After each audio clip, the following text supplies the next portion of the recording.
Welcome to Beans and Dice Podcast, January 23rd, 2022. Today, I'm joined by Mitchell Prudhomme and Rob Childers as we talk about recent games we played, give you our list of what makes or breaks a worker placement game, and give you strategy tips on Pan Am by Prospero Hall. Stick around. You're listening to the Beans and Dice Podcast, a podcast about how we game. All right, so I want to catch you up on our second Saturday game day, which really wasn't second Saturday because of all the sicknesses that everybody had over the holidays. We ended up having to push it back from second Saturday to third Saturday just to give people false time. advertising. It is a lie, and it has been a lie for a while. People are calling me out on it. Last year, we moved it to second Saturday because it just sounds easier to remember. It's that alliteration. Yes, English is not my first language, nor a course that I like taking in college. It is an alliteration, makes it easier to remember, but because of different events and things that have been going on, we've had to move it around, and it really hasn't hit on second Saturday. So our second Saturday game day, on the third Saturday of January, we met up at Armada Games, had about 14 people show up, and Rob was setting up a game of brass with a 4-player total brass game. I had a spot, but because other folks came in who had never played before and Rob was teaching, I gave up my seat. And I'm just kind of hanging out watching Rob teach, which he's pretty good at it. He's good at teaching. And so when Rob's teaching the game, I'm watching and I see this guy in the front of the shop.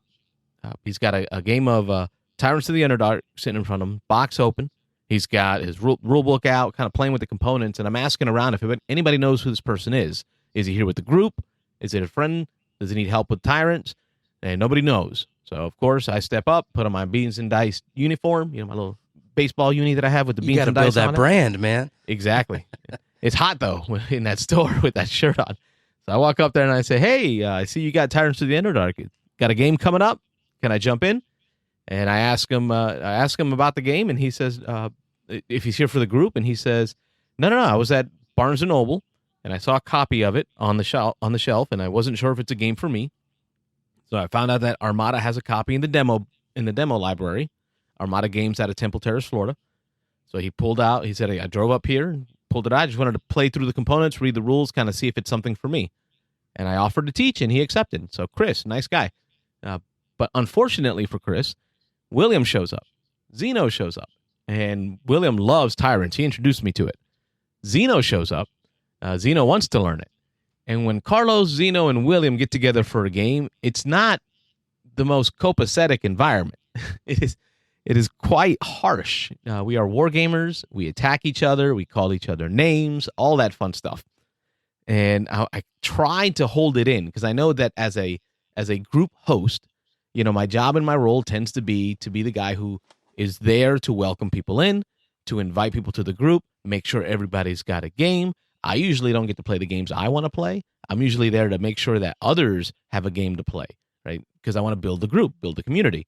This Saturday, I had said, no, I'm playing what I want, when I want, with whomever I want. I want to play games, right? Because we had just got over the sickness, and you know what it felt like, not being able to meet people, see people play games. Like I was like, I need to fill my cup before I pour into anyone else's today.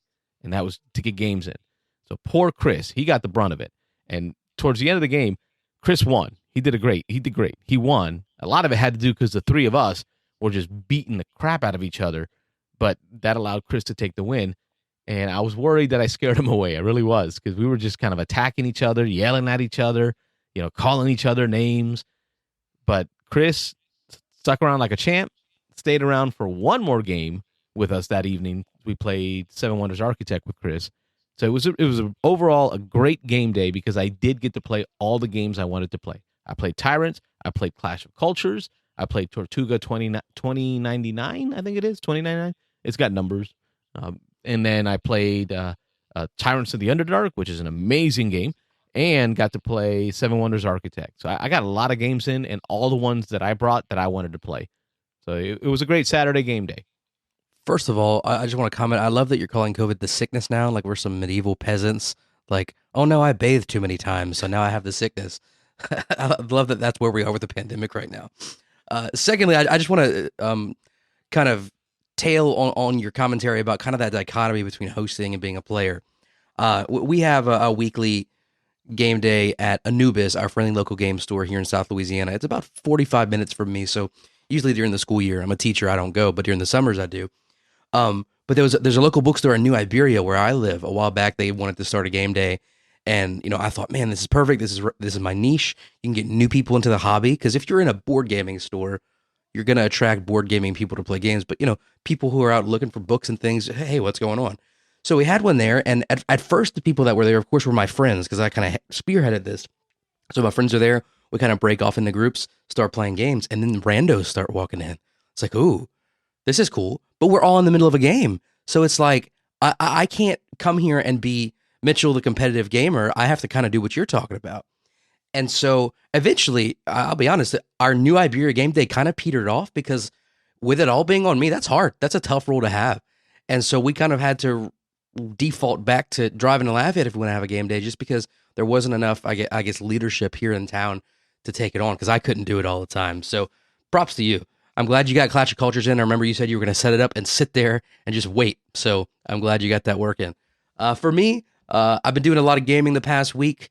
It had been 17 days since I last gamed, because I got COVID and some people in my game group got COVID. First game I want to highlight is Brian Baru. We had talked about it once before on the podcast whenever we did our recap of the Dice Tower Retreat. Rob and I got pulled into a game by a lovely married couple who wanted to play it. It was big on the hotness at that time, but they needed at least 3 players. So they sat down, they read the rules, they were about to play, and they were like, oh, we need a 3rd player. And me and Rob got pulled into it. It's a very unique game. I like this trend lately of combining mechanics that are often standalone.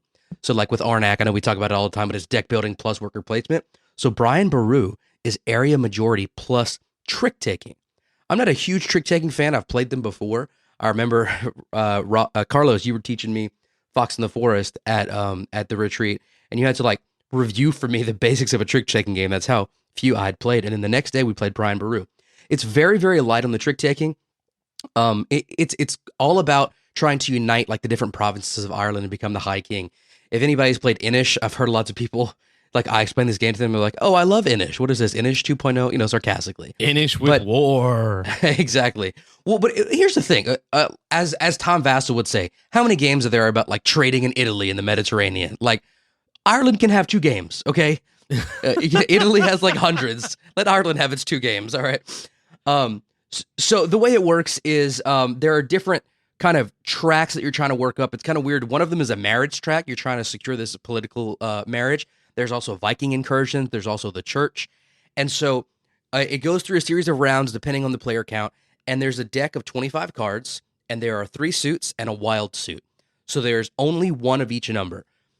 Basically what happens is whoever is the first player, they're going to claim one of the cities on the map and say, this is the one we're fighting over this round. Whatever color that city is, that is the suit, and they have to play a card of that suit. Everybody else plays face up their cards, and it's like basic trick taking. The highest in that suit wins, but you don't have to play in that suit. You can play any card you want. And what's really cool about it, so whoever wins the trick, they get a better action up at the top, which is it's always take control of this city and then maybe do something else. Everybody else gets consolation prizes. There are actions at the bottom that you can pick from, like moving up one of those secondary tracks I talked about. So you go around and around until you're out of cards, and then you resolve all the tracks around where you might be getting an alliance with the marriage. You might be, if you didn't defeat all the Vikings, who defeated the most Vikings gets to pick which city of the person who killed the least Vikings gets taken over by the Vikings. And then with the church track, you can put monasteries in your cities to double their value. And then you get points for who has the most control in different areas. And then it starts all over again. You draft cards, you trick take, and on and on and on. It's really unique combining these different mechanics. It hasn't gotten as much buzz as I would have thought it did. I don't know exactly when it came out. I know it was 2021, sometime around or before the retreat. It's by the designers Pierre Sylvester, published by Osprey Games, 3 to 5 players. I highly recommend it. It's a lot of fun. So it's like a trick-taking game plus, right? Like we look at like Arnak and whatnot. So you're really playing a area control board game, but you're using trick-taking to dictate the different actions that you can take. Right. This one is still, because Osprey Games, number one, I mean, behind me, you can see multiple Osprey Game titles. I can just reach and touch 4 or 5 right now. Makes me want to play it. I got to get Rob to buy it. 'Cause- and Rob's joined us for the show as well. So Rob, you get to talk to us about anything new that you've been doing game wise. What's up? Okay. Well, last night, Carlos and I broke out a game for the first time. I believe it was both of our first plays. Carlos just got in his most recent game haul a copy of Caesar from Paolo Mori, brand new release. I think it's just hitting the shelves. It's I believe Gen Con this last year may have been the first time it was out and available. It wasn't even available then. It was just pre-order. Oh, they were okay, just pre-order and just demoing it. So I know Will had pre-ordered at Gen Con. Did he pre-order that one for you as well? I pre-ordered at the same time on Miniature Market. As soon as I found out William pre-ordered it, I went on Miniature Market and did my pre-order. Okay, there you go. So he got you in on that, and I know you and I had played a lot of Blitzkrieg. I don't know if we were on that one right when it came out, but it wasn't long after. You had gotten a copy of Blitzkrieg that was up your alley, the World Wars, the Great Wars, and I know your history, a bit of a history buff. But in any case, this Caesar is a whole new twist on kind of the old bag pulling, small miniature board. It says 1 to 2 players, so I guess there's a 1-player mode, although I haven't tested that. I think you said you had done a couple of playthroughs on the 1-player, right? Yes. I wanted to learn the rules through the solo system and promptly got trounced. Okay, well, there's a good excuse for why you trounced me in that first game. But anyway, so we pulled that out. You taught me the rules. Real light game. We played it 2 players. It's advertises 20-minute playtime. Designer Paolo Mori, artist Paul Sizer. Published by, it says PSC Games. I assume that's here in the States. No, I think it's a UK company, and I believe it stands for Plastic Soldier Company. It's a wargaming company. Go. That's right. You've mentioned that before. I know that's up your wargaming alley there. But yeah, real fun game. Very similar to Blitzkrieg in how quick it plays, in the complexity of the rules. Basically, in Caesar, I'm not going to get too deep into Blitzkrieg. I think we might have talked about that before, but it's a small little mini board and just a stack of chits, basically, is about all you've got. And then you've got a bag. You've got your own chits that you're putting into a bag and pulling. Your opponent's got a bag they're pulling from. We played the first game we played just with the base rules. There's 2, I guess, little mini expansions that are in the game. So our second game, since we were familiar with Blitzkrieg, and I kind of made a mention, even though it was my first play, that first play with the base game felt a little light. There wasn't a whole lot to think about. There was good strategy, but there wasn't a whole lot of decisions. I don't know if that's right, but we'll go with that for now. But so I immediately had asked about putting a little more depth into it. You're like, we've got these 2 expansions here. So we threw in, was it the Poison expansion and the Centurion expansion? So we got both of those in there.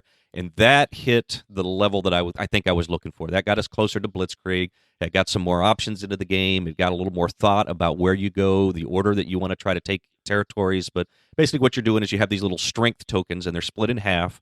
And then you're laying them on the borders between different countries, territories, different areas of the board. And you're trying to gain control of these different areas. Before you play, randomly you set up with some reward markers. They're just kind of random. There's like, I think, 6 or 7 different rewards. You're kind of throwing those out at the board, and then you're putting these markers that have power on one side or the other. There's like a 6-0, so that if you lay it down one way, you're going 6 power into one area, but you're blocking that space and only going 0 power in the adjacent area. And basically what you're trying to do in a summary is it's gaining control. I mean, you have 3 3s, you have 4 2s, 5 1s, and 6 0s. And they're in 3 different areas. You have control of the seas, so you have one's little boats on them. You've got the Legionnaires with the shields on them. And then you've got, the Warriors? What are they? The swords. Yep. I'm not sure what the title for that is. But you're putting those out, and there's designated spaces where you can only put the right type of token on the right area. And once you fill up the last bordering circle, the last bordering area where you can place a token, you count up the total. Actually, whoever triggers that, whoever places the last one, gets to take the reward for the area. But then you count up the total power that everybody is showing on that side of that region, and you get to place a marker. The goal of the game is to place all of your markers, be the first one to place your last marker, all of your markers on the board. I forget how many there are. It's at least 10, I think, of markers on each side. I don't need to quiz you right now, but I see you looking there to try to find it. But you're trying to place, I think it's your 10th or your 12th marker on the board, and the first person to get that last marker out is the winner of the game. So it's not necessarily controlling the most territories. It's definitely an area control type of game. Again, I know this was up your alley with the history. We took it from World War II with Blitzkrieg. Now jumping back to Julius Caesar. So definitely a different setting, but I enjoyed it. I liked it. Again, I liked it a lot more with all of the expansions in it. And I felt, again, 20 minutes I think is right on with the advertised playtime. Pretty quick. We had a few points where I know you had a point where you stalled. You always say I'm the slow player, but you had a point where you sat there for 4 or 5 minutes looking at that board trying to figure out what the play was. I probably did that 2 or 3 times as more than you did, but it has those moments where sometimes it's boom, boom, boom. I know what I'm doing. As long as your opponent doesn't screw that little plan up, you're great. But then I know I placed that one token where you didn't expect, and then you had to recalculate everything. But it was a fun game. I think Rob expressed a lot of the feelings I had in there because you can hear the excitement. There's so many moments in that little 20-minute game that everything's on a knife's edge. Like your one decision is really going to dictate how this works out, because it has this almost feeling of outbreaks in pandemic, where one bad move can trigger a series of outbreaks, and your opponent can really drop their control markers. There's 12 of them. Their control markers on the board, and just kind of end it. Right. So you really try to find a way to prevent that. So Caesar, we will definitely get more into Caesar and maybe even do a full-blown review of Caesar, and maybe then even a side-by-side comparison. Mitch, I don't know if you have access to Caesar. Did you get to play it? I know you ran into it at Gen Con. But they had it set up at Gen Con and kind of gave us like a how to play, and I think maybe let us do a turn or two. But I have played Blitzkrieg, which I'm a big fan of. It's for such a small, short game. It's so thematic. So I'm really looking forward to eventually getting my hands on Caesar. All right, well, if we don't play it with you online between now and March, when we go to the convention in Lafayette, Sobo. If not, I will bring it with me, and you'll see what we mean. But that great call out, Rob. Great game. Yeah, fun. All right, well, that was our catch up for what we've been up to, and now we're going to get to the main topic of the show. And Mitch, I'll let you introduce our main topic today with regards to worker placement. Sure. So the topic for today is what makes or breaks a worker placement game. So we're not just talking about worker placement games we do or don't like, but kind of why we do or don't like them. And I'll go ahead and give my first if you guys are down for it. Let's do it. I'm not a big theme guy, but whenever I sat down and I thought about this, it's actually a thematic reason I think why I like a lot of worker placement games. So placing wooden meeples on a board, just doing that is not something that I find fun, just for the sake of it. Putting a man on a circle, right? But you know what is fun? Like taking a nature walk or fighting barbarians, things like that. So whenever you placing that worker is you doing something in the game thematically or simulating that in real life, that's a lot of fun for me. The main example, but I have a couple. The main example I want to use for this is parks. Have you guys played parks? I have. I played Trails, but not Parks. I play both, yeah. I think Trails is like a scaled lighter down version, right? It is, yeah, for sure. Yeah, so the idea is you have these two workers. It's a unique game. So it's like worker placement, but the spaces you choose have to be sequential. And you're collecting things like sunlight and water to be able to visit a national park. You need that. You need light, you need water. And you're literally walking down a trail, and the trail gets longer from round to round. So in my mind, it's not like, oh, I need to put this worker on this circle to do this. It's like, oh, hey, I need to visit the river because I need to get some water because I'm trying to visit this national park at the end of the trail. Another good one that kind of simulates this is Istanbul. Have you guys played Istanbul? No. I know about it, but I haven't played, no. So Istanbul is another very unique worker placement game. So it's simulating you're a merchant in like the bazaar in Istanbul. And so your main worker is on top of this pile of smaller workers. I think they're called helpers, and they're like these little cylinders. And so whenever you go to a space, you leave one of your helpers behind to do that action. And then you go on to another space. And if you run out of helpers, you can't do actions anymore. So you have to systematically traverse through the market to where you can loop back around and pick them back up so that they can do more actions. And it feels like, wow, I have so much to do in this market. I'm trying to make all this money. I'm going to send out all my little lackeys to do what I need, but I got to go back and check on them and make sure they're doing what they need to do so I can send them on their next job. Now, when you compare this to something like Everdell is a beautiful game, but it's like, okay, I have this cute little turtle and I'm going to put him on this and then I'm going to draw a card. Like, why is a turtle sitting on a circle giving me a paper card, you know? So that's kind of my first point. What are you guys' input on that? Well, let me just say, I wish sometimes that I had that bone in my body, but I don't. I've tried. I've tried to sit and try to get into theme, and I just don't have it. My mind is so methodical that even though other people are seeing, hey, I'm going to the stream to get some water, I'm seeing, all right, I got to get that resource so I can go over there and trade it in on that card to pick up that, to then trigger that, to do that, and I just I can't do it. Yeah. That is a sad world to live in. It sounds so gray and bland. It's so different. It is. So I do feel that, Rob, whenever I'm playing games. One of my friends jokes whenever he's talking about, oh, I like this game for the theme. I'm like, yeah, but like, what are the mechanics? And he's like, so you're telling me this could be a black and white board and you have black and white rocks and you'd be completely fine. And I say, yeah. Yeah. And so long that has been my philosophy, but I think I'm changing a little bit. You're evolving. Yeah. I haven't gotten there yet. And I've been doing this for what Carlos has got me in this about 15 years, and I'm still there. I will always say, and it's always been a big joke with me and theme, but I will say that theme definitely can make a difference. When I'm playing the game, I don't see the theme. When I'm looking at it from afar, and I'm like, "Ooh, okay, that game's got something going on." If I'm watching other people play it, or if I'm thinking about the game in general, I'm from after when I'm not in the heat of it, I'm thinking, "Oh, okay, yeah, I kind of did a thing. We went and that makes sense, and that went to that or whatever." But when I'm in the game, my mind is locked in on I got to do this, to do that, to do this, to make that happen, and I just don't see beyond that somehow. Well, I have a question for you, Rob. I have a big problem with, I guess, judging a book by its cover. It's like I see a game, I say, "Ooh, that looks cool," and I buy it, and then it might be a horrible game. And whenever I sat down and thought about it, that's ultimately judging it by theme. Do you do that? Do you see a game that looks cool and want to play it? I don't, and that's always been a huge difference between me and Carlos. Carlos jumps in. I have always been the one that anytime I see a game, I'm like, that game looks awesome. I'll spend another month, a month and a half, waiting for the reviews, watching the playthroughs before I pull the trigger. It's very rare that I would ever buy a game without having played it. I have a few, but that's definitely a small percentage of my collection. I have to have played it once or twice and really enjoyed it before I jump in. So. Yeah, and I'm like a magpie. I see, ooh, new shiny. Yep. I once. No, the idea, Mitch, that you're talking about with the meeples, right? So your little workers that you're sending them out to do things for you helps enhance the theme. I think that's the whole reason I love the worker placement genre, right? Because I got my little clan, I got my little crew, I got my group, right? And I hold them in my hand and move them around. So I got my little workers, right? And if I'm playing like Champions of Midgard, I'm like, ooh, which one of you am I going to send to fight the troll? You know what? You messed up this week. You got to go fight the troll. And I send my little guy over there. You go fight the troll. And you know what? You're going to get me some food, right? In my head, I see the story while we're playing. Now, Robert did mention he can see the overall theme as an enhancement. So I'm sure after a game, you can kind of put together the theme of how it went down. But during the game, you're just too lost in the mechanisms. But for me, during the game, while placing the worker to do stuff, I'm feeling the love. Like I'm feeling like the joy.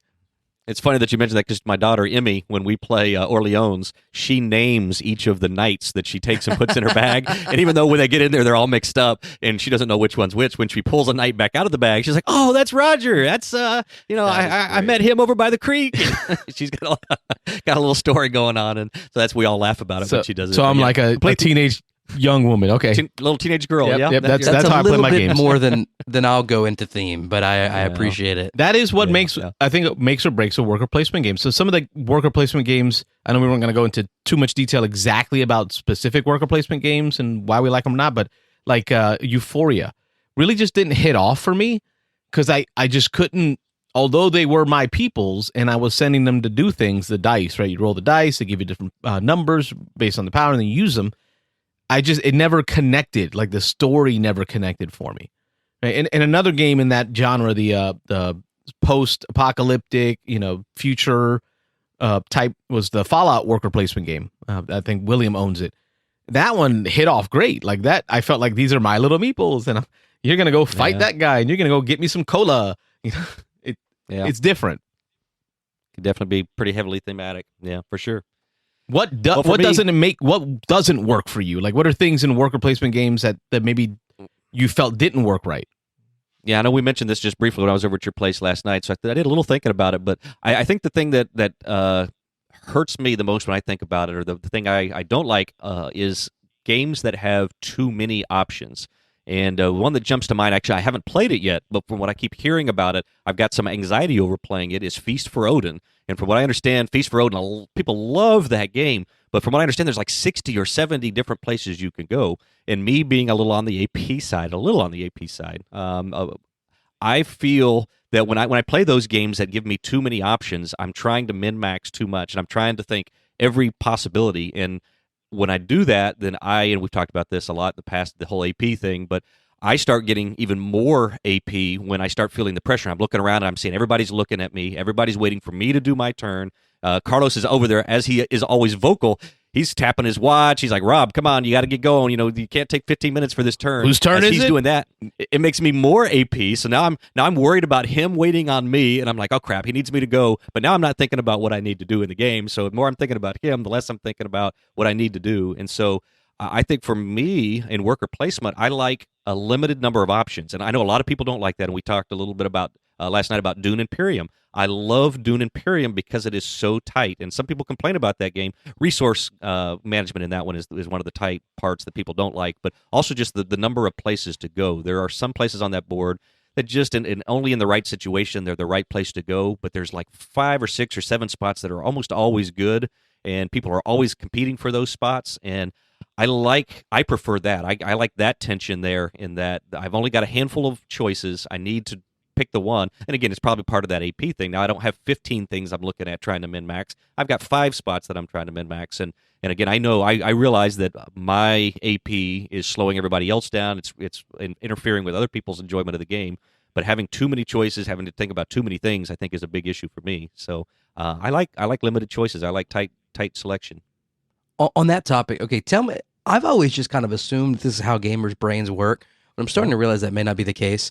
So tell me if this describes you guys, because this is me. People always ask. I get a lot of games in on game nights, and people are like, "Why? How?" And maybe it's just something that I've rubbed off onto my group, and so we all do it. I feel like, I'm not trying to toot my own horn, but I feel like my brain up here is a computer. Whenever it's my turn, I have a priority list. Like, this is the first thing I want to do. If that's not feasible, I do this. And so just real quick, it's my turn. Boom, go through that list, hit the highest priority one that is possible, and I do it. And so having all those options, while it may take a little bit longer to learn and to create that priority list in my head, once I know the game, I feel like it's just like, it's obvious what to do. And of course, in some situations that can be a negative, because just because this is the good thing to do most of the time, it could be very situational. Do you guys' brains work like that whenever you play a game? I'll jump in. Yeah, go ahead. Because I'm not neurotypical. I'm not. I'm ADD. Got to take my meds just to be able to kind of keep up with life and take care of family and stuff. My brain works that way, but I forget too fast. So Robert knows, and he sees me. I usually have a notepad or a whiteboard or something, right? So I'm prioritizing all the things that I want to do on that next turn to then run down that list. Whatever's available at the top is what I'm going to do first. The issue is if I don't write it down, I have to rethink all those thoughts that got me there. And then when we play the game the next time, I don't remember any of them. So I'm not coming in. It's like my RAM erases every time. So between a round, if I'm not writing it down, and between games, my RAM just erases and I got to reset everything. So if I could keep it in there, I could probably go faster. But without the paper writing down that priority list for my next turn, I've got to reevaluate every time. I remember at the retreat we were playing Clash of Cultures, and it was dragging a little bit. And Carlos goes to get some paper and gives it to me and Will, and we're like, "What do you want us to do with this?" He's like, "Write down your next turn." And Carlos has like a full sheet of paper, and me and Will are like, "We're not writing this down." We're like, no. Yep. And this is interesting. I mean, this touches on something. I mean, we could go way deep into this. We don't want to go all the way down the rabbit hole, I'm sure, right now. But I'm sure that one listener in Alaska is loving this conversation. Let him have it. Let him have it. Okay. All right. Well, this is something. I think this touches on it, but I had never thought about it until just now. But in playing with the two of you, even though I've had much obviously more limited plays with Mitchell, but then Carlos. And I'm going to tie this into what Carlos was just saying with the memory thing. I'm going to blame mine more on age, because I definitely was better at this when I was younger. I'm getting to be a little older. I'm getting close to 50 here now. But in any case, I do feel that more, that if I get distracted, I can't remember what I was going to do. And in the difference in playing between you two, I find my experience with playing with Mitchell, I don't know if your whole group is like this, and I'm not trying to say this is, I'm not trying to jab at you or anything, but your play style is much more, when you're playing a game, you're playing the game. You're not nearly as social. When I play with Carlos and a lot of his friends and people that and again, I don't know if he's just groomed the people he's chosen to play with, and he'll state this, his is much more a social game. He does his move, and then he's going to talk 90% of while other people are doing their stuff, he wants to banter. He wants to talk about what's going on in people's lives. He wants to do that kind of stuff. When he's doing that to me, I've got my plan, and then he starts talking to me, and then before I know it, it's my turn again, and I have no idea what happened. I didn't see what other people Jedi did. mind trick. Yeah, now I'm having to start over again, and so that slows down my play. And so I never really thought much about that until just now. But especially just with the two of you, you are fairly polar opposites in the way you like to play games. Mitchell likes to bang it out. He likes not a lot of chat. Do your turn, get moving. I'm going to do my turn, back and forth, and that's why you get 6 or 7 games in a game night.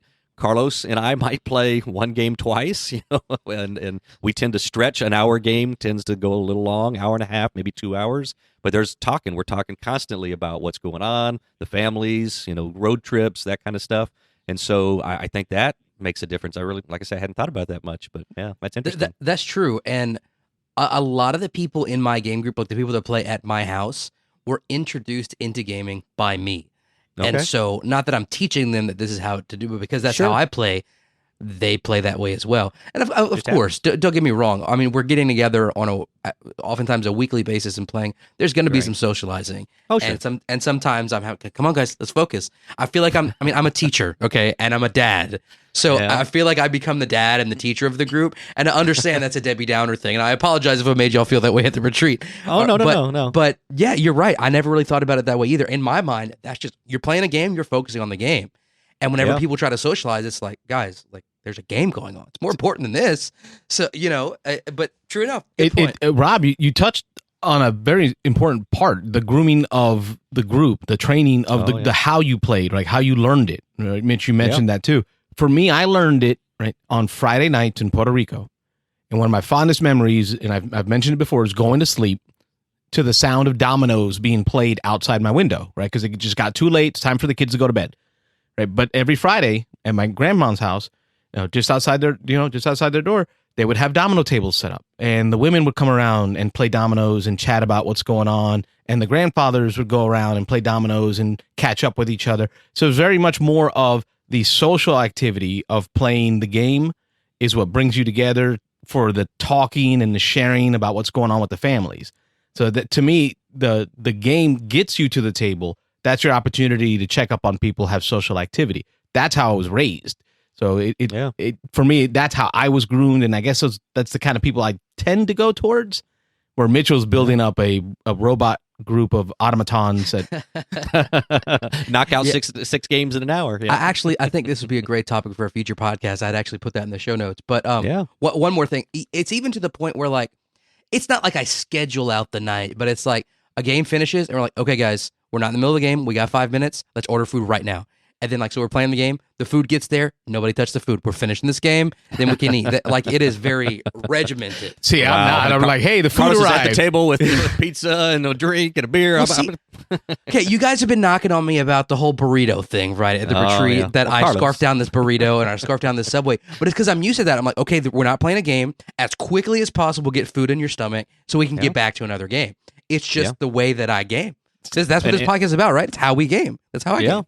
Yeah, and that's definitely more up the avenue that I started on, because again, that's what we've told the stories on the show about Rob showing up out of the mist, just arriving at 2 a.m. to play a game, and I've got this hardcore gamer thing, but I don't full of granola bars. Yeah, granola bars. Yeah, if I don't have to leave the table, I'm there to knock out at a convention as many games as I can in pretty much as little time as I can. I mean, I enjoy myself during the game, but I don't like spending a lot of time talking about what the next game is. And if somebody doesn't make a decision, somebody's got to get up and get a game, and we got to play something, because we're just killing time here. We're here to play games. Let's play games. So we are here to talk about worker placement, and that was a great tangent because it was a great conversation. So for sure. Our one listener in Alaska loved it. Okay. Let's wrap up the topic on worker placement. We talked about some of the things that we I liked. still got two more whole points on this. Right. Okay. He wrote stuff down. I'm gonna let you lead, sir. Okay. My next thing is I feel we talked about this earlier when we were talking about Brian Baru. I feel like it's a recent thing, but the combining of mechanics. So if you look at a game like Lords of Waterdeep, you're just putting workers on a board and that's it. Like, you're worker placing for the sake of worker placing. But if you look at games like Champions of Midgard or Lost Ruins of Arnak or After the Empire, where you're putting workers, but then there's a second phase, right? So like Champions of Midgard, you're placing workers to prepare yourself for the second phase where there's combat. For After the Empire, placing workers to build your castle for the second phase where the You're talking attackers are about coming. worker placement plus. Plus, yes. Yeah. For Lost Ruins of Arnak, it's not quite a second phase, but simultaneously, as you're placing workers, you're also moving up the research track. So it's worker placement and something else that I think really adds to it. And I think you guys can agree. I mean, we've talked a ton about like Dune and Arnak. Yeah, I think that's been a more of a recent trend. That's something that didn't happen 5 years ago. Most games focused on one main mechanic. You may have had a little something on the side, but it seems like in today's market, and again, this is another whole topic, but in today's game market, I think people are looking for things layered on top of things, and mechanics really, again, I didn't think much about it, but worker placement, just a worker placement game almost doesn't exist anymore. You don't see games coming out now that just have one solid mechanic. But yeah, I agree. I mean, that's definitely the worker placement plus is a thing. Yeah. And just because it has something else doesn't necessarily mean it's going to be good. Great Western Trail, in my mind, it's kind of a worker placement because it's the point-to-point movement, kind of like in parks. But they have that whole thing where you're building this deck of cows to sell at market, and then whenever you get to the end of the line, you sell them at market. But I don't know, that doesn't jive for me. So just because you add something else on top of worker placement doesn't automatically make it good. Right. And I know we're going long, so I'm going to go to my So the my third worker and last placement point. being the peanut butter and like the deck building being the chocolate, and like put the two together, and it's like, oh yeah. You're talking about Exactly. tyrants, aren't you? Yeah. No, I was Well, it's not talking really worker about placement. Arnak. That's area control. I was talking Sorry, about that was area Arnak. control. Okay. All right. I thought you I were know you talking don't like about Arnak tyrants, as much, go but ahead. I was talking about Arnak. No, Dune. Yeah. All right. Okay. Go ahead. But So my last okay, I thing- got to touch back. Hang on, you went too far. Okay, bro. I'm sorry. You went too far. Well, you were 'cause trying to close this out after my first point. So I thought I you was weren't saying so I was getting us back online, just getting back on track. You talked about Waterdeep like in a derogatory way, and I just can't Oh, let I that. hate I can't Waterdeep. abide that. I can't abide that Oh. Did you Right. say you hate? just put workers and do stuff. That's it. because you're missing it, homie. Every card has flavor text. Every card has a Oh title. my God. Right, and I make Robert read every card until he stops, and then he says, I "Shut up, have that Carlos." player in my group. You I feel hate bad him. for me? Yeah. Okay. Yeah. I've replaced all the Shunned. cubes with D&Deeples, right? So they're like little fighters and little wizards and little clerics, I said, give me But a yellow Rob cube. loves Yeah. He loves cubes. and that's probably why he Yeah, I hasn't think- played it since. But Yeah. there is much theme to be had in Waterdeep as long as you read the title of the card and the flavor text to go with it. You're not just placing workers to do stuff; they're doing something. They're going on an adventure, a quest. They're completing something. So I need 5 yellows, 2 oranges, and a black. Exactly. Well, okay, have you guys? This is not a worker placement game, but have you guys played Roll for the Galaxy? I played race, not I roll. played race, not roll. In Roll for the Galaxy, the rule book is so confusing because, and actually, Tom Vassell was talking about this on Dice Tower last week. Not this exact game, but instead of just calling it a red die or a purple die, they gave everything a name, and it's so hard to understand the rules. Yeah. You cannot learn that game unless somebody's teaching it to you because they tried to be too meta and too thematic. Thematic. Yeah. There's such a thing as too much theme. Yeah. Well, and Yes. that's the struggle I had with what's behind me? Classics and Imperium, the Oh yeah. Legends. Imperium. Yeah, Imperium Legends, Imperium Classics Imperium from Mouse Classics, Free yep. Games. Same thing. Everything got turned into a symbol. Everything got turned into a very game-specific name. So it's like, okay, I got this Destiny card to do this Fate thing, to do this. Just a more consistent name with just general gaming would have made it so much easier to understand. A discard And I pile. mean, For God's sakes, just call it a discard pile. Right. I don't remember what game it was, but like, basically in a deck builder, there's like discard and then there's like banish. So one is get rid of a card into your discard pile. One of them is like rip up the card, Trash it, basically. right? Yeah. So I played this one game a while back. I don't remember what it was, but like they made up 2 random words. So I never knew if they were talking about, okay, am I putting this in my discard pile or am I taking it out of the game? Like just Yeah. call it. Can we just call it standardized trash? Word. Discard. Shuffle. Yeah, I'm trying to think of it's that card game that Tom talks about all the time. It's not Arkham Horror. It's the one that they discontinued just last year. Netrunner.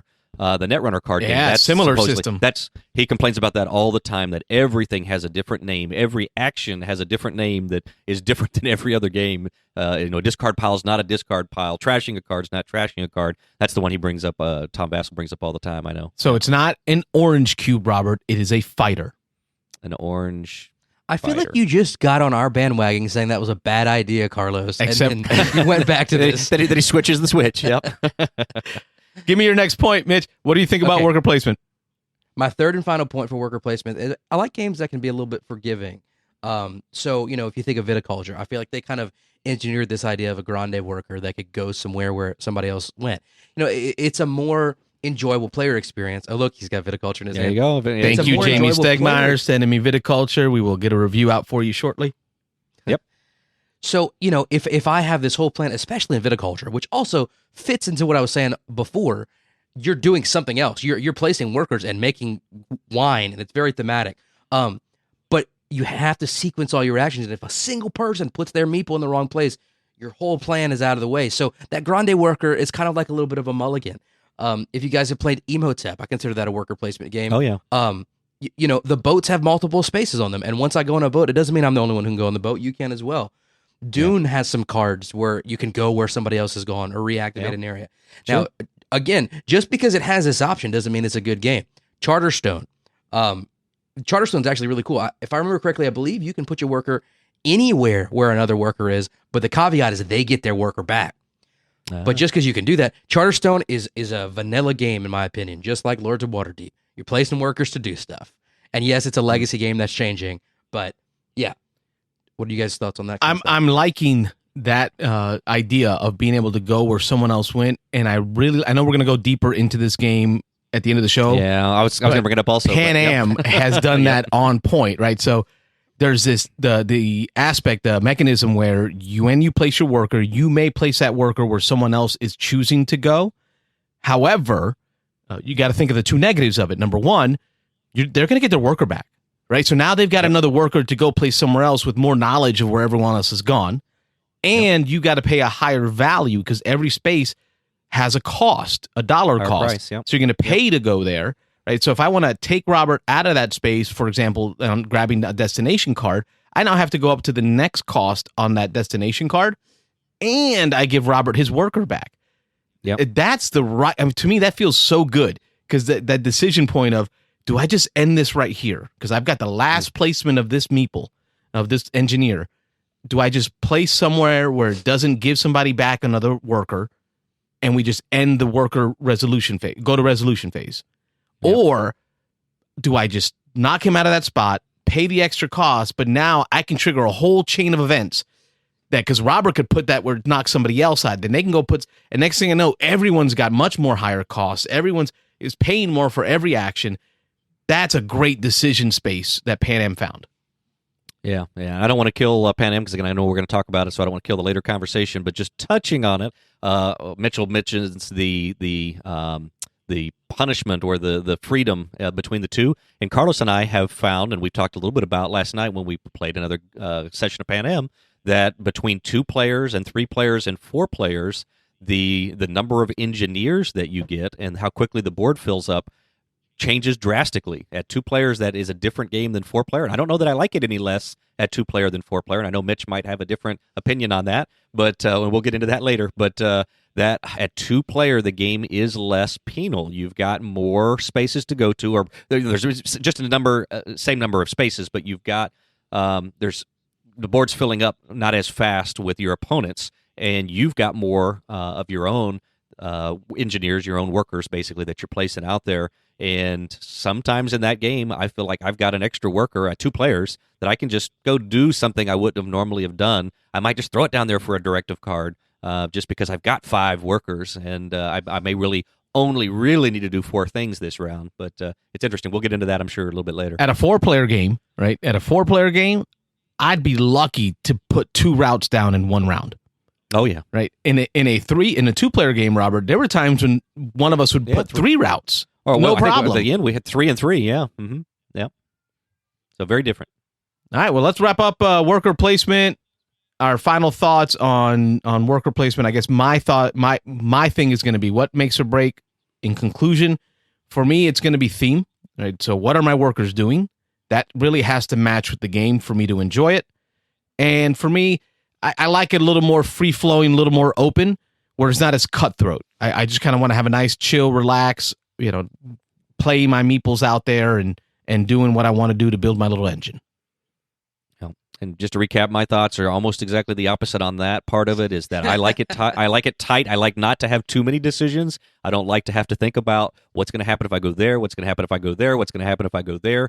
Give me just a couple of options. I can weigh those options. I can min-max those couple. I won't hold up everybody else's game. Theme, maybe later after I'm done playing, I'll go back and think about the theme. But let me get the mechanics. Let me have just a handful of options. I'll pick the best option, then we can move from there. So that's my thought. To keep it tight. You heard it here first. Rob likes it tight. He wants to keep Woohoo. it tight. You can cut this comment if you want, Carlos. Twite like a tiger. Toit like a toiga. And Mitch, your final comments on worker placement. Like I was saying, I want my workers to be doing something. I agree with you on that. I prefer it a little bit looser than Rob does. Okay. A little looser. And I like worker placement plus, not just putting things on a board and reading cards and naming cubes arbitrarily like Lords of Waterdeep. Okay. How dare you There we go. besmirch my Lords of Waterdeep. All right, folks, we are going to go into our next topic. Today, we're going to give you some strategy tips on, I guess, one of my new hot plays of this month, Pan Am. Stick around. Hey, this is Jamie Stegmeyer from Stonemeyer Games, and you are watching the Beans and Dice podcast. In Pan Am, the title from 2020, you triumphed in the golden age of air travel. It's a worker placement game where you play airlines who are buying routes on a global scale in order to entice the most giant airline company of its age, Pan Am, to buy your routes from you. You're then going to use that income from all those sales of your planes, your routes, your airports that you put down, all that income you're going to use to buy stock in Pan Am. At the end of the game, the winner with the player with the most stock in Pan Am is going to end up the winner. Money doesn't matter. Routes don't matter. Planes don't matter. All that matters is how much stock did you get into Pan Am. So Mitch, myself, and Rob, we played a lot of Pan Am lately just to kind of get a better idea of how to play and tips and strategies that we want to share with you for how you could enjoy this better. So we'll start it off. We'll kick it off. Anyone who wants to jump in first to give your tips on strategy for Pan Am? I don't mind going first. I guess the first thing is just, it's something you'll notice if you read the rule book, and I know Carlos noticed it because he mentioned it during one of our plays online the other day. It's not clear on the die what route is favored, but so basically you roll a die or maybe multiple dice at the end of each round to see which routes Pan Am is going to claim. And they start from Miami. So first of all, of course, it's better to get routes closer to Miami because whenever they buy that route, you're getting more money to buy stock. But also, there's 3 different routes it follows, 3 patterns on the dice, and it tells you which ones will come up more often on the dice. So according to the rule book, it says it prefers routes for the Asian Pacific track, then the South American track, finally the European track. So, of course, you need to, it's going to be situational, but if all else is the same, you want to favor getting closer to Miami on that Asian Pacific track. That's going to come up the most on the dice. That's my first tip. And I guess I still need to figure that out. For some reason, I don't know if it's just been, I've played it about 5 or 6 times now, and I don't know if it's just been the luck of the draw, but it seems like the cards either that come out onto the board in that first round, or you each start with 2 destination cards, they call them. They're the cities that are listed on the board. I have tended to get things that favor the South American, and so Carlos told me, I think about my 4th play, about the Pan Am or the Asian Pacific route being the preferred on that die. And I don't know, a couple times I've played since then, it's just been the way the cards have come out, but that South America seems to be where I always start out. I always go that way. I have good success. That South America is the second most favorite, I guess. And so it seems to always come around that way, but it feels like people don't want to go down there, and so I found that to kind of be a good middle point. I'd say I'm about 50-50 in my 6 plays of the game. I've actually won, maybe a little less. I think I've won 2 out of the 6, but in any case, I found that to be good, but I do agree that you need to start out close to Miami.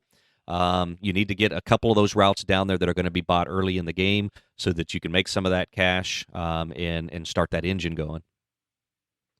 I felt like I've seen in the game itself in those early rounds, and maybe it's just recency bias, but I feel like those cards in the early round tend to trigger routes buying to Pan Am on top of the die, or to a Pacific on top of the die roll.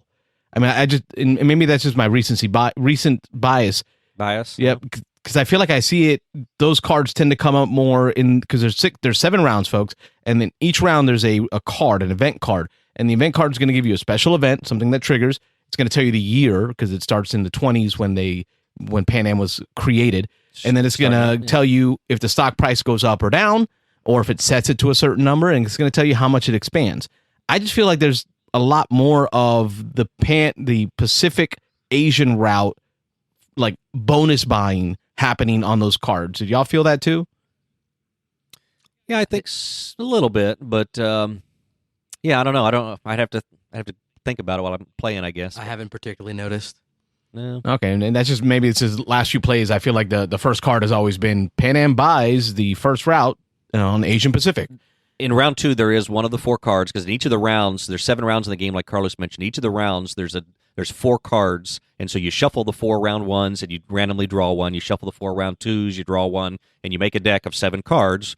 So it's 1 through 7, and it's only going to be 1 of 4. So there is a 25% chance of what you're talking about. There is in round 2. There is one that says, I think it's round 2, it might be round 1, that says that before anything else happens during expansion, that first round, that Asian Pacific route is going to automatically be bought by Pan Am. And so you could take a gamble, a 25% chance that even if it's not rolled, that card's going to come up and that first route that goes down is going to be that Asian Pacific. One thing that I'd have to look at the board, just kind of go in a little bit of a different direction here. I don't remember. It seems like, though, those Asian Pacific routes early on are longer routes. I know down in South America. I was just going to mention that. Okay, like short jumps. A lot of it is a quick buying for the what do they call it? Asian Pacific route. The Asian Pacific path it goes real quick from Miami at Route 1. Then you might get a Route 2, but then boom, you got to cross from the U.S. mainland to Hawaii. Yeah. You need a clipper. You got to get is it a clipper? A 3, a cruiser, 2 or 3. You need you can't even do that till late game then. Yeah, round 4. I didn't even think about that. Right, so what if it's already bought? 4, yeah. You know, that's crazy. Right. So I feel like Pan Am is buying the routes to the Pacific before you even have a chance to buy a level 3 plane in order to go from mainland San Francisco to Hawaii. So although it's high odds that Pan Am is going to buy the Asian Pacific routes, if you don't get it right, they will be bought out before you get there. You've got to plan for that. You've got to have some more of those bigger planes in your hangar, so you've got to spend actions earlier in the game to invest in those planes, and then you've got to get the routes that allow you to even be able to place the destinations that allow you to claim those routes. So it's something I think you really have to plan for. But what Carlos is saying is you can't even buy a level 3 plane till, what is it, round 4? 5? I thought it was 3. I thought it was 3 it 3? And 3 and then 3 and 6? Is it 3 and 6? Yeah, 3 and 6. Yeah, that's it. But still, so 3 rounds in. So yeah, you really have to kind of play and invest in that strategy. In South America, it starts out with a bunch of 1s. It seems like 1s, maybe a couple of 2s thrown in there. So you can buy those smaller planes, throw them on the board. They may not come up quite as often, but you're able to acquire them. They're more attainable, I think. So. And then there's that third route that goes directly north out of Miami. I don't remember what that route's called. That's that third route. It seems like in the 6 times I've played, I rarely see people go on that route. The European route? European route. There you go. Yeah, that goes right up into Europe. Yeah, it hits New York and then goes to Bermuda, then off to Europe.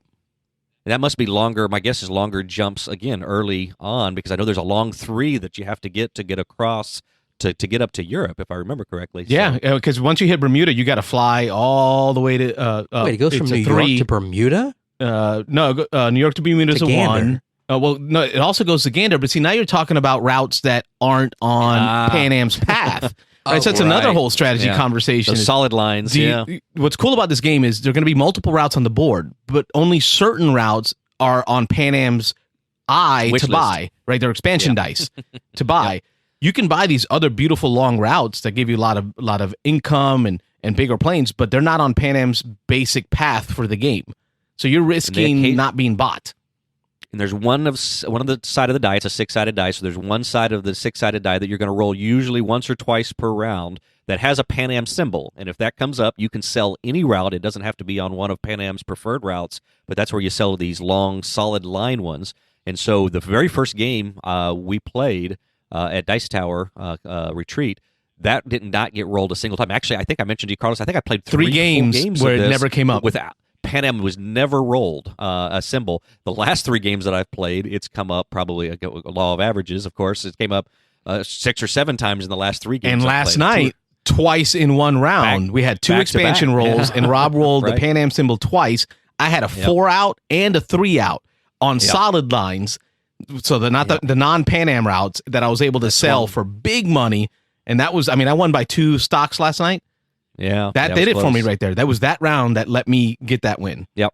That definitely swung, and it was in the second half of the game, maybe around 5 or 5, I think around 5, and you had a 4 and a 3 out. I only had a 3 and a 2, and so you being able to sell the 4 versus my 2 made that huge income shift, and I think that sold the game for you. Yep. And I think that was going to be my point that I wanted to bring up about strategy tips is the choosing of what to purchase when, right? And the difference is what I mean by between Pan Am routes, so the routes that are on the die, the ones that Pan Am will go to, or the non-Pan Am routes, the solid lines that Pan Am doesn't generally or normally buy. Which ones should you go with, depending on the stage of the game? For me, early game, I wanted to try out, and I think I liked it, the buying of larger solid line routes, right? So a lot of the 2s and the 3s, once you get to round 3, buying those solid lines because you build your income. Right? So your income's up, and now you're getting more money at the end of the round. I almost like get angry when I buy a Pan Am route, and the Pan Am die goes that way and buys that plane off me, buys that route off me, right? They throw some money at me, great, but that's not what I wanted. I wanted to kind of build, it's early game. I want to build a nice high level of income, get some money for a few rounds, and then start selling. But Pan Am can interrupt that. But the problem is usually in early game, I think it's almost always this way, the stock is going to be a lot cheaper. So stockpiling that money, you're stockpiling it, inflation's going to happen. So it's going to be worth less in late game. But if you got a stack full of cash going into the next round, tell me you don't have you got the control of the worker placement. I can dictate who's going to pay what for whatever's on the board. Wherever you go, I'm going to outbid you and I'm going to make you pay more because I can afford it. And maybe you spent all your money buying some stock early game and put yourself down to less than $5 for the next round, right? I can control what you can buy. Yeah, I think we've definitely found that in our plays. That's a strategy that I know you had mentioned after we'd played it a couple of times that I think I had won maybe back-to-back times, and you had said, your control of the cash, you having constantly more money than me seems like it really makes a difference in this game. And I know the last time we played, you had, and you pulled out the win there, you had more money than me almost the whole game. And so I started kind of being more aware of that, more cognizant of that, since you had made the comment before. And I found, even though I was able to come back, I think you had it was either 4 or 6 stock lead for a good chunk of the game. At the very end, that last buy, I got lucky, got some bigger planes on the board, and was able to catch up in money.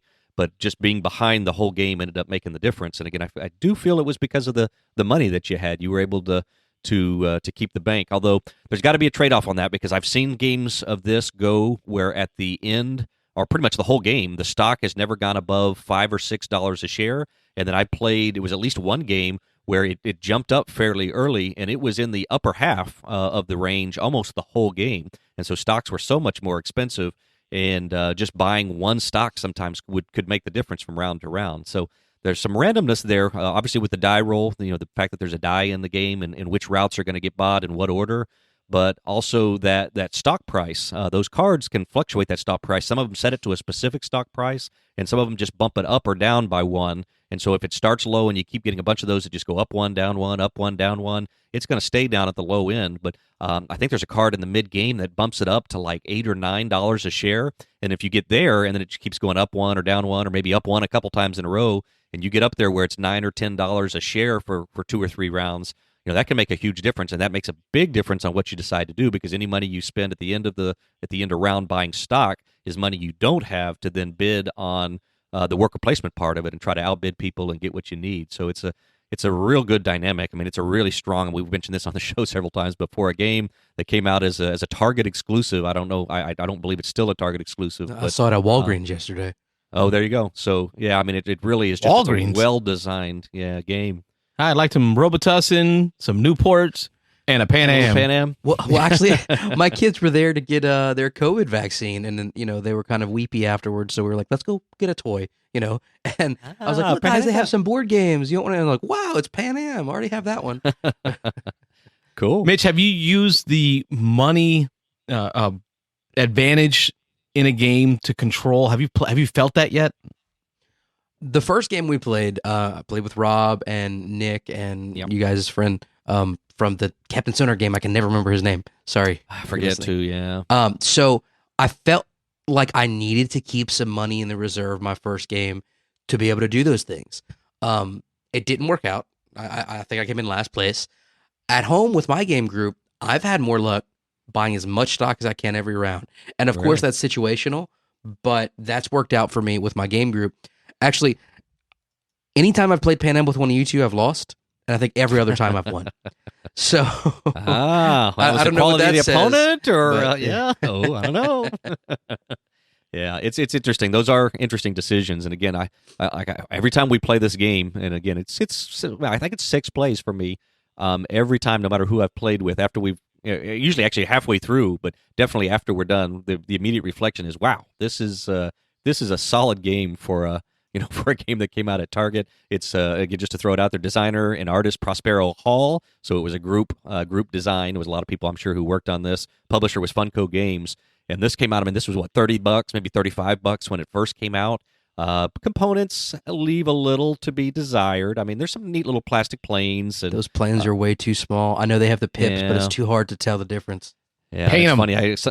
Some groups I play where they're like, "Oh, that's easy to tell. How what's the problem?" And I was like, "Well, people have talked about just painting the little stripes, or 1 stripe or 2 stripes on each wing." I think a wash will could do make it. a You huge just throw in a difference. wash on it, you'll be able to see the stripages on each of the planes. Mitch, have you noticed that the tips of the planes all have a stripe? So the tri-motors have one yeah. stripe for one, But but clippers are it's 2. Yeah, the 1s and 2s I think are hard because they're so small. The bigger planes are easier to tell, and somebody mentioned that they're completely different plane designs. Like the jumbo jet has the wings swept back. The level 3, I think they're straight out at 90 degrees, and people are like, "Oh, how can you not tell?" I was like, when you're grabbing out of that bin, it's Well, listen, kinda hard folks, to tell. That's actually Oh no, the answer is stop sorting your bits by color. Sort whole your different thing. bits by size. It's I easier agree. to tell. That's what I was about to say, because I've gone to a space where it's like, oh, I'm gonna buy another number 2 plane, and I go to grab it at the end of the round. I'm like, I didn't have any left. That's actually they were sorted by size whenever you open the box. Right. And immediately I was like, I need to sort these by color. But like, I understand why now.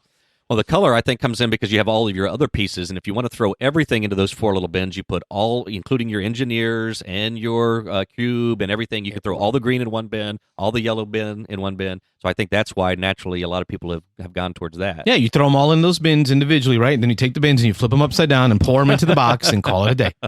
That's what I you've must done. say, Rob, Yes. I don't know if you remember. So the organizer is not great in the box. Right.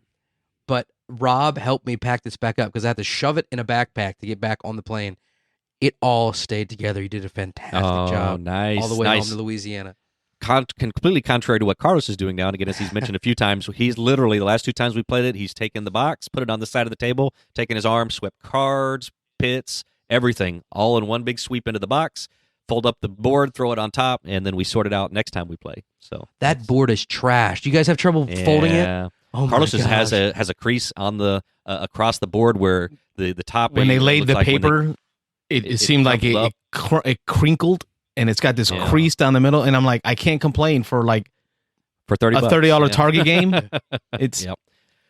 And again, this is where, for me, mechanics always shine. And in this game, it is all about the mechanics, I think. I mean, the board's okay. It's got that weird top-down view that everybody complains about, that you can't find anything. Yeah. And the pieces, I mean, you got some cool little plastic, obviously cheaply made, but cool little plastic planes. But this one, for me, is all about the mechanics. I mean, I love it, even though it doesn't look pretty. So yeah, I was a geography teacher for 9 years, and I can't find these cities, guys. That's a problem. But anyway, I feel like we've strayed more into a review than talking about strategy. So I'm gonna get us back on topic here. Okay. So if we go back to what I was talking about earlier, kind of my computer brain prioritization, I'll share with you guys what my brain prioritizes, and you guys can see if you guys agree or not. Chime in. So always, my first thing that I do, if I know without doing anything else, I have what I need for a route, I go to claim routes because I know there's several spots, but that's what everybody's priority is. So I do that. If there's no routes I can currently claim, I then look at the cards and I let the cards dictate kind of the rest of everything. If there's a card that if I get one card, I can claim a route using the cards I already have, I'll do that. Then my third priority is, okay, if I have everything I need for a route, but I don't have the right size plane, that's my third priority.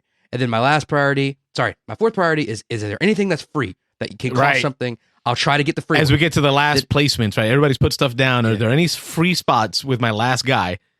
Yeah. And then my last priority is directives. Now, if you guys notice, nowhere in that list did I say anything about airports. This is my reasoning for this. I understand that an airport, you can put it anywhere you want.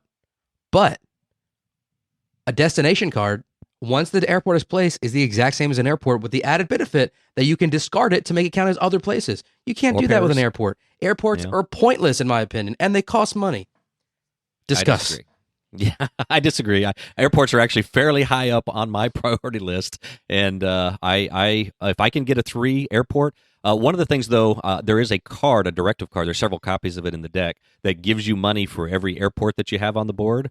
And the very first time we played this, that was my initial directive card that I got. It was $3 for every airport. And so my first 3 rounds of the game were airport, airport, airport. Pop that card, $9. So by round 3, I was getting an automatic 9. So that sways me a little bit because I think probably again because that was my first experience. But anytime I can get a $3 airport and not have to spend some cards, I know the problem in my mind with airports is they become obsolete. Once you've claimed all the routes or someone has claimed all the routes around the airport, it's useless at that point. You can't use it for anything else. When Pan Am grabs those routes or somebody else grabs those routes around the airport, you're not playing anything around that airport ever again. Right. Ever. Yeah. It goes away. And the only time you can ever move an airport is if you put all of your airports, that gets all 5 of them on the board. If you buy a 6th airport, which there's only 7 rounds in the game, and only one person gets to buy an airport every round. So unless you've done it every round, then you could pick up your an airport that you already have on the board and move it to somewhere. But again, basically, once you place it, once those routes are claimed, it's obsolete. But if I can get a $3 airport, claim something that connects to 3 or 4 different routes that gives me some options without having to think about comboing up cards or do whatever, at least on the one end of the route, I go airport fairly early. So that's interesting that you do that. And go ahead and comment on that, Carlos, and then I want to follow up on that. But if you have airport, I also jump in early on airports. I know that there's an opportunity cost right up front for having to buy the airport, but if I can get it early for $3 or $5, place it somewhere on the board where there's multiple routes coming out of it, but farther away from the Pan Am Miami starting, right? So I have an opportunity to fill up around it before anybody else does. And for me, that I look at the overall arc of the game, I'm going to spend $3-5 for it, but as an income, it never goes away.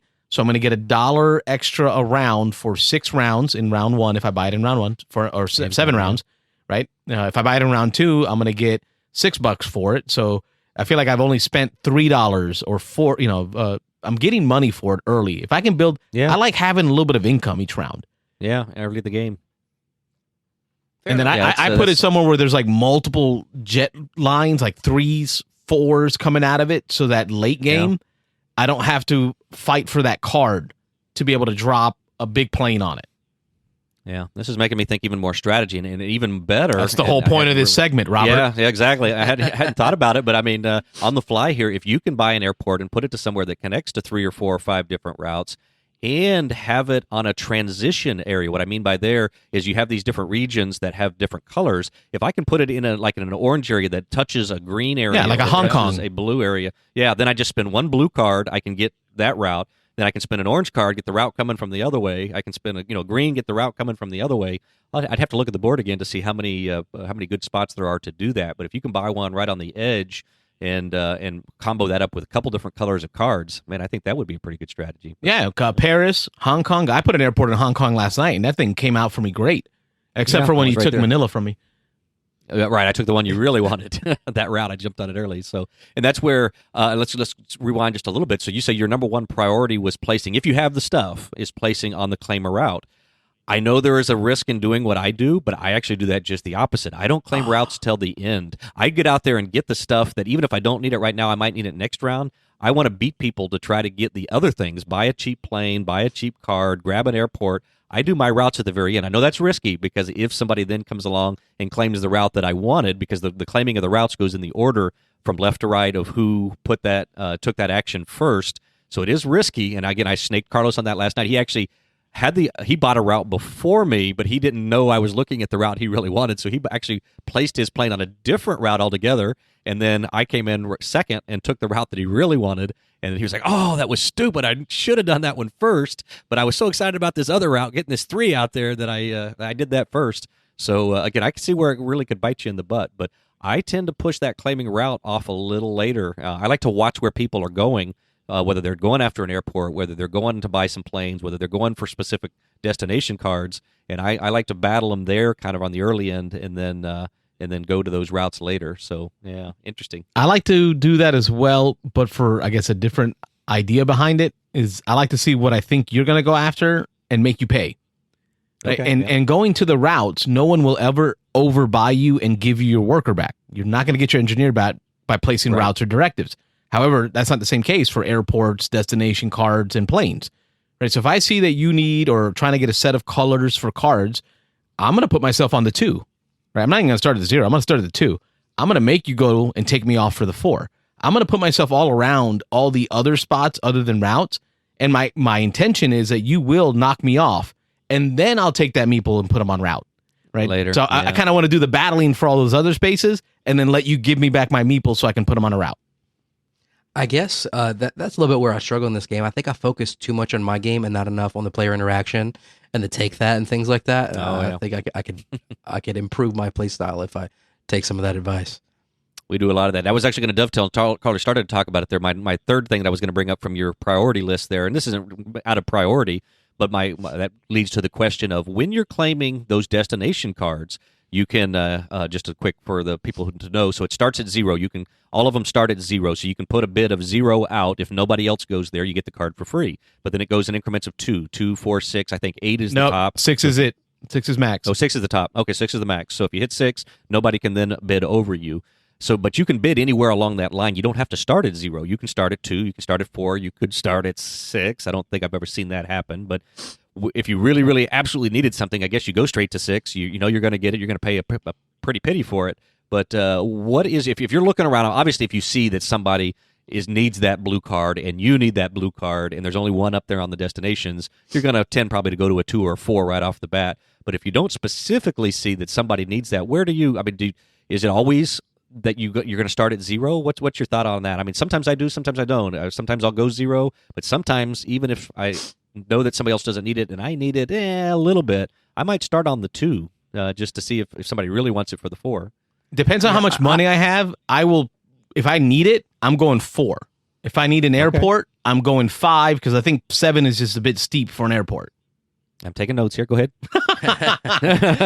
I generally err on the other side. I'll usually start at 0, and sometimes that can bite you in the butt, but I just prefer to get it for cheaper and potentially lose out on it if somebody really wants to bid all the way up to 6.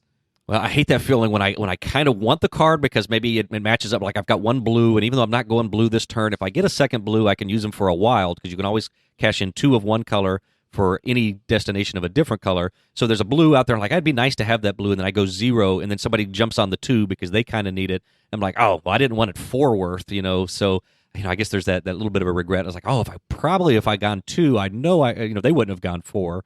So there's always that trade off. But I find it hard to go 0 on anything. But I definitely do. There's times where like, it'd be nice to have that card, but. Interesting topic of conversation, Rob. I don't know if you remember.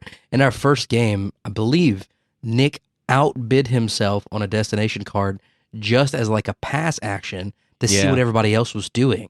Yep.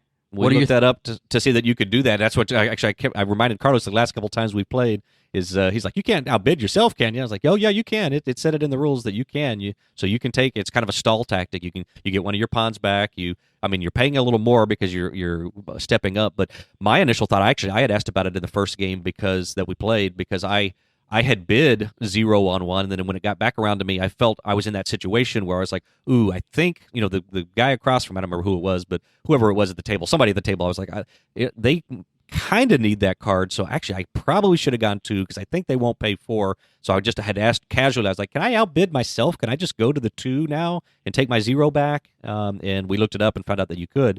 But it's an interesting decision. For me, it was initially because I felt like I had made a mistake, and I could see that could be a way for somebody to kind of correct that, maybe jump on that 2 before they think somebody else is going to get in there. But I don't know. It's an interesting question. Is that a valid strategy to do to kind of test the waters, put it on a lower amount, see if anybody bites, and then kind of reweigh when it comes around to you? So there's a lot of depth in this game, and it's so hidden.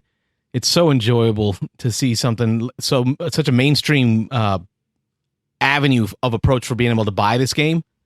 Yeah. My hope is that it's not going to scare, the non-gamer or the new gamer when they do find it at Walgreens or Target and scoop it up because it's nice cheap price. Pan Am, a lot of people know what that is. Grew up on hearing about Pan Am, and knowing it's an airplane game. I hope you all enjoy this conversation. I'm enjoying this conversation about strategy in depth.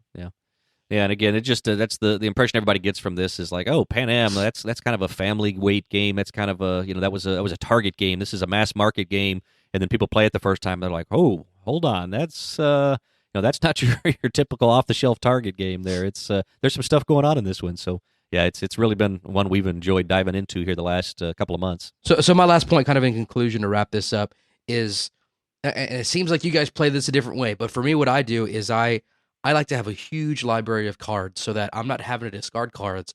I'm able to just use them because if you have the exact the exact location, you don't discard it. But in the last round, or maybe in the last couple rounds, you don't need those cards anymore. So then, because I have this huge library of cards, in the last turn, I could go pretty much anywhere because you could discard 2 light-colored cards to have landing rights in any city. So I kind of come in for the bang at the last second if I can, especially even if it's not the last round, if it's one of those locations, like you said, could be obsolete, like it's completely surrounded now. And so I think that's the benefit in playing that way. The problem is it's a catch-22 because if you wait until late game to make that big move, the stock is probably going to be more expensive. Right. Yeah, it tends to creep up. We had at least one game I remember where it stayed low the whole time. I don't think it ever got above $6 a stock, and we bought a ton of stock in that game. But typically those late game cards do push it up to like I know that there's the one card at the very end, round 7, that comes up that automatically makes it 11. There's one I think that pushes it up on round 6 to like 8 or 9 automatically. So it tends to get more expensive as you go. But we had one game that it stayed. Like I say, I think it stayed under 6 was the most it was the whole game. And at the end, it had gone all the way down, I think, to 3, which was really just odd. That doesn't happen very often. But yeah, so it definitely changes, and there's again part of the design of this game. There's a lot of unknowns. I guess again, some people may complain that there's a lot of randomness with the die and the way the cards come up and things like that, because there is some opportunities there for randomness. But I think you can mitigate a lot of that in what you do. But yeah, I don't know. Yeah, I think I'm going to try something different on the next one. One strategy that I haven't fully explored is putting that airport on one of the tricolor locations, a location that can go to its own color plus 2 more. And then end game, make sure I have a card for each of those colors. I only have to discard 1 card and then drop 3 routes. Right? So like a Tokyo, right? So if I place in Tokyo, it goes green-blue to San Francisco on a route of 4. It goes green-orange on a route of 1 up to Shanghai. And then Tokyo can go to green, either Nome or Wake, right, at either a 2 or a 3, right? So all I got to discard is a green, a blue, and an orange, and in the last round, I can drop 3 heavy routes, and that's kind of shooting the moon, right? Because you got that round 7 card. There's a 25% chance you're going to get that round 7 card that buys up all routes, everything on the board. Yeah, that's a shoot the moon thing that I think I might try. Yeah, and especially maybe if you're not in first place coming down the stretch. I mean, that's a little bit of riskier. If you're up by a couple stocks, I mean, I play conservative. Yeah, play a little more conservative, but if you need that extra couple stocks to potentially win the game, that's a great idea. Just hope that card comes up. And I haven't really looked at all of the round 7, all 4 of those cards, but I know at least one of the others allows you to automatically sell any route anywhere. So even if you don't, the die doesn't roll the way you want it to. I think probably most of those level 7s allow you to sell a route somewhere, and so you can get if you get a 4 out there, you're almost guaranteed to be able to sell it at some point. It's a great game. Great conversation, fellas. Thank you so much. Yeah. Definitely. Yeah, it's fun. Good topic. Folks at home, I know we've asked you before. Let us know what other games you'd like to hear us talk about strategy, right? Kind of getting away from the review conversation or discussion of how the gameplay went, but really focus the conversation on things that we saw that did well or didn't do well for helping to win the game. I'm enjoying that level of conversation. I'm glad, Mitchell, you came up with that idea.